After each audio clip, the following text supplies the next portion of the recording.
I'm up all the time. Anyways, we can't have a dictatorship in the United States of America because the founding fathers were smart and they had anticipated everything that we're seeing right now.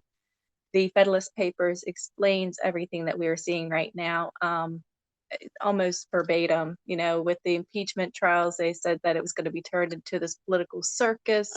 That was Federalist 65. With the let me think. It's just Federalist One. I mean, basically, that is all the political reality stars that are out there and doing all this political fanaticism. That's covered under Federalist One, where it talks about a demagogue and somebody who wants power just to have power. That's covered in that first letter. They had anticipated everything, and so they had built the United States of America to prevent that dictatorship that could happen whenever alliances are formed between the federal governments, when people are able to bring in their people through an election process over years, and it takes a very long time. If we look at 1960s being the replacement of the founding fathers' economic plan with a Russian Ayn Rand, which is a Russian author of 1934, her economic plan of a limited government free market control being 1960. So we're talking about decades of time where people over time were told that our only power was in voting and that was it. But we do have power under the US Constitution under the 10th Amendment as power over the nation. So anything not given to the federal government is not given to the state, is given to the people. So by that law of the land, the people, the American people, have power over the nation. And that's something that Germany did not have in 1934. That's what makes America so unique. That's one reason we're never going to have a dictatorship here, is because the people have power here. The First Amendment gives us the authority to ask our government to redress a grievance. A grievance is a harm that is done to us. Redress means to remedy, to fix it. So we do have that authority under the supreme law of the land. So the people have power, and we have the authority to be basically the ethical overseers of all branches of government. Article 2, Section 4 gives us the authority to impeach the president, the vice president, and civil officers of the United States of America. That includes Congress members, House representatives, senators. So we can use our state governments, and if we look at Federalist 28, it advises us to use our state governments in order to deal with usurpation at the federal level. We can ask our state governments, our state Congress, if you would, to start the impeachment hearings of any of the congressmen or the senators who have engaged in any kind of criminal activity. The people of the state are the ones who put the people in their state into power in Congress, and the people of that state can remove those people who they entrusted to represent their state or their district. That's how it works. It's not so much that we have to wait until November for an election. We can remove them immediately. That is the power that we were given. And when we start to realize that, we have way more power than just a vote, that our answer to everything is not going to be wait until this and we're going to flip the House or we're going to flip the Senate, because we have seen very clearly how one person can turn Congress into a kingdom and ignore the rest of the 49 states and not even considering his own state. We saw that with McConnell, where he is not passing any laws and he's treating it as though he is king of Congress. We saw it with Pelosi too. I have no problem investigating both sides of the political party spectrum. I want to know why there was only 2 articles of impeachment when it was almost verbatim of the Andrew Johnson trial. If you look at the Andrew Johnson trial history, you can see the transcript of that trial. And what started it was Johnson had fired his his war secretary to put his other guy in place, and that's what started it. And you can look, and there was 10 articles of impeachment that could have been verbatim of what we saw today, and they were not listed. Instead, it was 2. And they fell for this emotional scheme of just being about politics. It was never about politics. So I feel like there's been this whole circus on both sides. I don't know if it was just because the Democrats were way too emotionally played or worried too much, or they just weren't strong enough. or courageous enough. I don't know, but I saw too much grandstanding. I don't even buy Pelosi's ripping up the thing. I think it's all circus. I think it's all entertainment. I think it's all, smoke and mirrors. Exactly. That's the word I'm looking for. I know. I mean, this is the stuff that you would see in show business, especially the bad side of show business, magician's tricks, if you would. But it just seems too outlandish. The fact, with the Macbeth, what was that? The Macbeth line that says, "Methinks they do protest too much." It's that idea that's just too much. It's just too. It looks too much like acting to me. You can argue against the problem when the GOP has broken record for rhetoric. I don't know. I mean, everybody. I think the politicians are just broken record for rhetoric, really. I mean, they just repeat the same thing over and over again. They blame each other for everything. They don't really solve any problems. They're not really passing any laws that's helping anybody. They end up rechanging. So one party gets in and they change over the other people. They change everything the last people did. It's just over and over again, and nothing is getting done. And then we end up putting, see, that's the thing. And it's just theatrics. It's all theatrics, and we deserve better than that. If they want to do theatrics, they should go on Broadway. They should go on off Broadway. They should go to community theater. Well, we deserve better than theatrics. Outside of Trump, and I'll have freedom. I don't know what it is. Actually, I think I know what it is. It's because a lot of them are paid for by the oil benefactors. And if you look at that whole one oil gold uh, futures. I don't know if you follow that or not. This idea that the one oil gold is going to become the new gold standard, and that's going to become the global standard. And when that happens, it is going to affect the US dollar. It is probably going to make our dollar as worthless as a peso, which means all the raw material costs for our manufacturing companies here, our factories, are not going to be able to afford to give the customers that low price, because that raw material cost sets that baseline. I worked in manufacturing for about 8 years, and so I understand how raw material costs set baseline, and then your markups, and then your retail, and then your, all the industry prices from that. Nice conspiracy theory based on zero facts. Exactly what kind of facts am I not giving you? You know, I love it when people say that kind of stuff. They say, "Oh, well, that's a conspiracy theory. You don't have any facts." Exactly what kind of facts am I not giving you? Because if you look at a lawyer could pull random facts, and all they are doing is giving you an emotional case.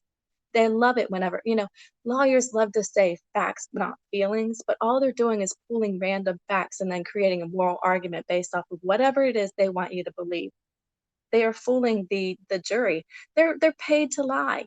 So I don't understand what you're saying with, nice conspiracy theory, but no facts. The facts is that the United States is not like anything else. And so we have the three-tiered system of power, which is the executive, the judicial, the legislative.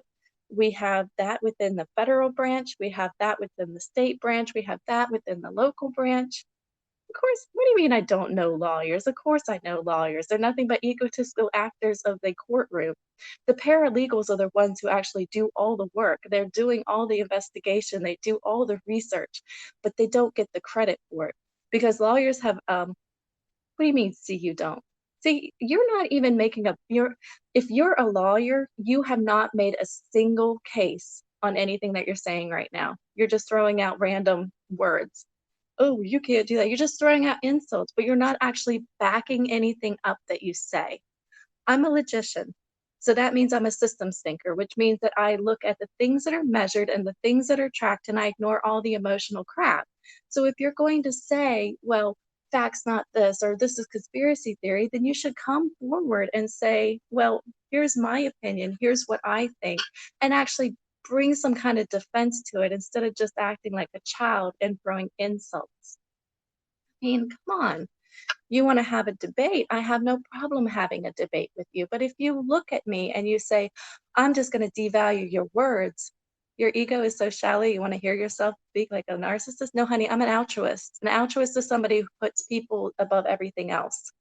So keep going, because I'm actually a psychological manipulation expert, and I can, let's see, I think that was as just bullying, or you could say you're kind of devaluing me, or you could triangulate the whole entire group against me by presenting me as some kind of idiot or some kind of conspiracy theorist or some kind of moron. But people just have to hear me speak and understand that I'm coming from a place of actual experience and knowledge and things that I've actually studied for a very, very long time. I have a master's in and actually and worked in the industry. Thank you. So, I mean, it's just whenever you have this to deal with, and I have to deal with it all the time, and I think a lot of women do. Any woman that's smart has to deal with this. But this is all part of my training. This is something that I understand how to deal with. Click the exit button. Thank you so much. So, anyways, let me go back to the other stuff. But there's no way we can have a dictatorship here. We can have people where they're trying to have this fear mongering, and that's usually the first step in order to establish a dictatorship is to make people think that they have no power. It's all, again, the smoke and mirrors and rhetoric. And people will believe it. They can become so scared that they actually believe it and they don't do their own homework. They don't do their own research. They don't understand the laws. They don't understand why they're there. They don't understand the structure of our government. These are the things that, I had expected lawyers to step up and say, hey, you guys can't do this. Whenever they start violating the federal criminal laws, I mean, they're not hard to memorize. You go on to United States Code Title 18, and you can see retaliation against a federal witness, 18 USC 1513, is illegal, especially in a congressional proceeding. Or witness tampering, 18 USC 1512, that also is illegal. Now, how are they trying to destroy our Constitution? Do you understand that the Constitution, okay, Republican means big government. Democracy, Democrat means small government.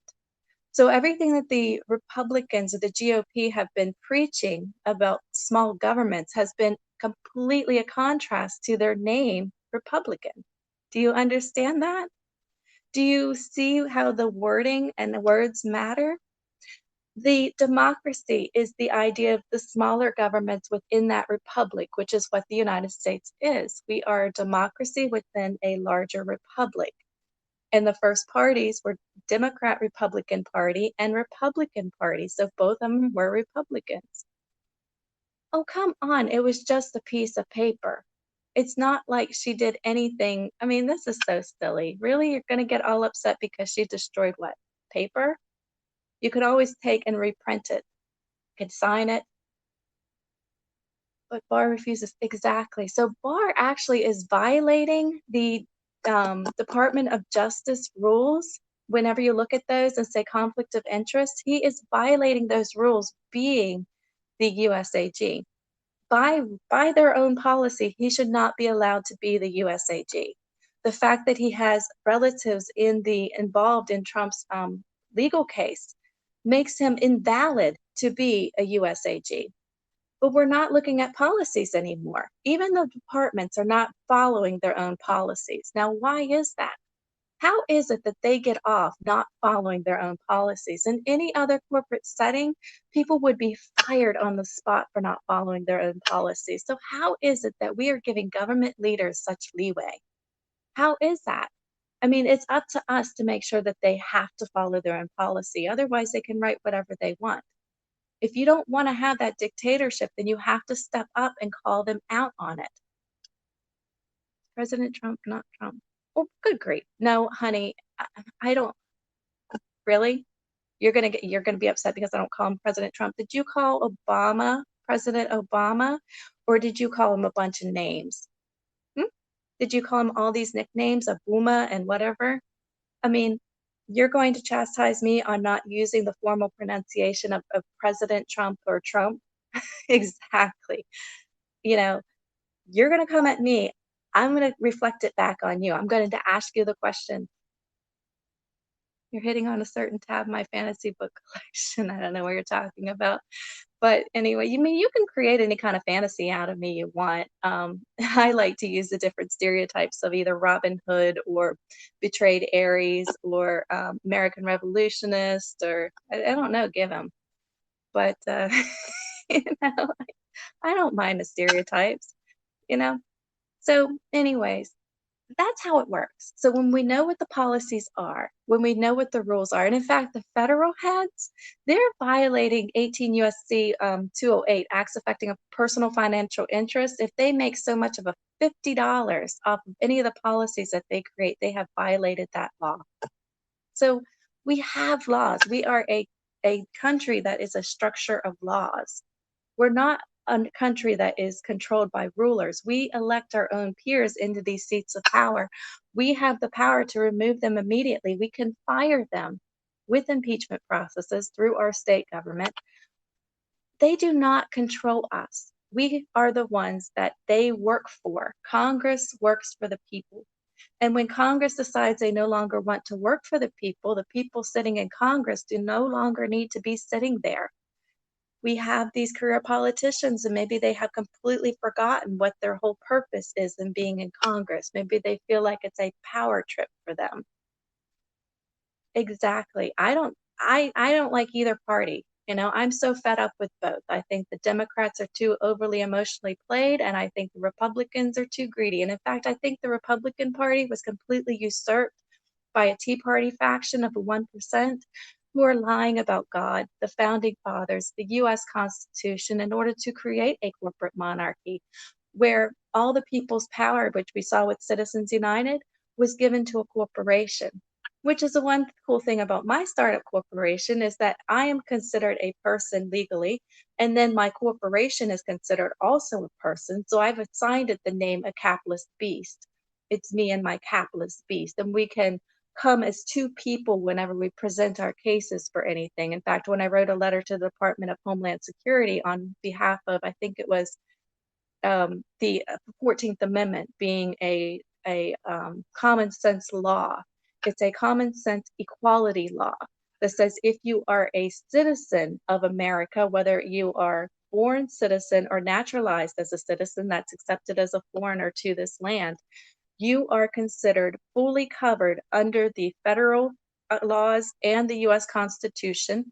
And if you are a resident of the state, you are covered under the protections of those laws as well. That's what the 14th Amendment is all about.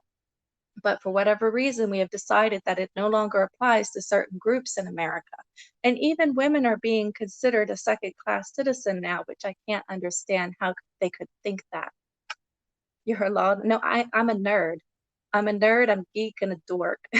And I've read a lot. I've read Plato. I'm actually analyzing and interpreting the Federalist Papers, the letters on SoundCloud. I think I'll eventually put it all on my website. It's redesignyourthinking.blog. But I analyze everything. I've read so many different things. Tzu's Art of War, that's a great one. I've even read The History of Salt. The history of salt is very interesting because it talks about how China used to penalize the their people, by charging them whenever they conquered the salt licks because your body can't naturally produce salt, but it has to have it to live. They charged the people tax on those salt in order to punish them or reward them. So I've read all kinds of things. I've read one, Armies of Pestilence, which is all about disease, and it's about the old diseases. I was almost a dental assistant, so I have had a lot of classes in science and chemical chemistry analysis. I'm extremely passionate about this. I'm a passionate person. No, I don't think I've read them, John Locke and Thomas Hobbes. Thank you so much. But yeah, I love the fact that we can have conversations, and especially through these resources like the podcast thing, and where people can actually comment and we can talk. It's wonderful.